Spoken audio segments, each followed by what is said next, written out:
Multivalent elements are those that may vary on the amount of electrons they may lose or gain.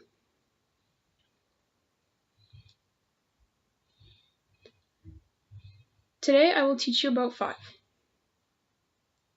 Cu, which is copper, Fe, which is iron, Pb, which is lead, Sn, which is tin, and Mn, which is manganese. You can use an acronym to help you remember the types of charges on these. They form more than one ion. So for example, they may form one with 2+ or one with 3+. Copper, commonly found in the form of wires, can have the charges of 1+ or 2+, meaning you can lose 1 or 2 electrons. This means that copper forms a copper 1 ion when it has a charge of 1+, and a copper 2 ion when it has a charge of 2+.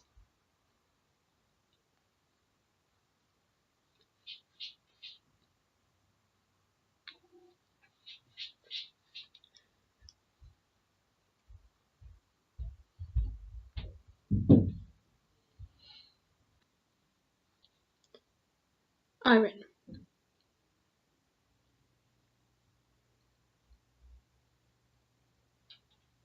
Iron can have the charges of 2+ or 3+. This is written as Fe 2 + 3+, which means it forms an iron 2 ion with a 2+ charge and an iron 3 ion with a 3+ charge.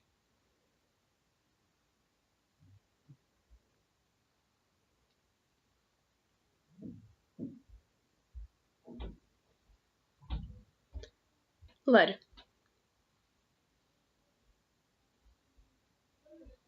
Lead can have the charges of 2+ or 4+. This is written as Pb 2 + 4+, which means it forms a lead 2 ion with a 2+ charge and a lead 4 ion with a 4+ charge.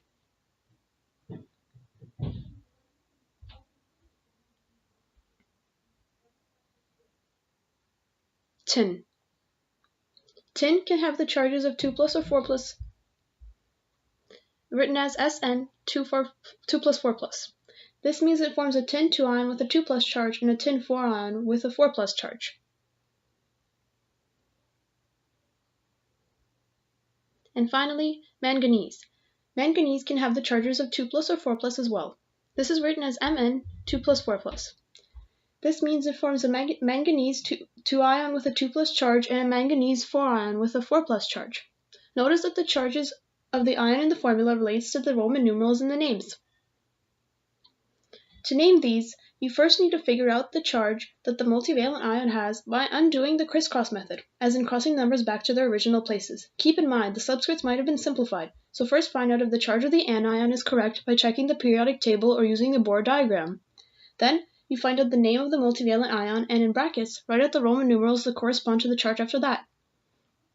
After the brackets, you write the name of your anion. So in this example, from PbS2, you get a lead 4 sulfide.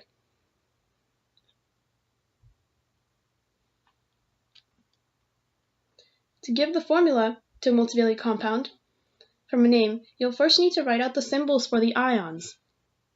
Then, you look at the Roman numeral in the brackets and write the corresponding charge on top of your multivalent ion, and check the periodic table for the charge of the anion. Finally, use the crisscrossing method to write out the subscripts for the formula. After you have done this, simplify the subscripts if necessary. Now it's time for some practice. Pause the video if necessary, whenever you see a pause symbol. 1. Name SN3P4.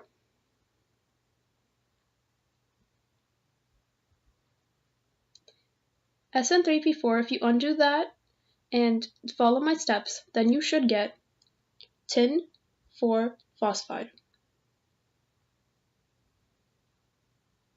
2. Give the formula for manganese 2 selenide.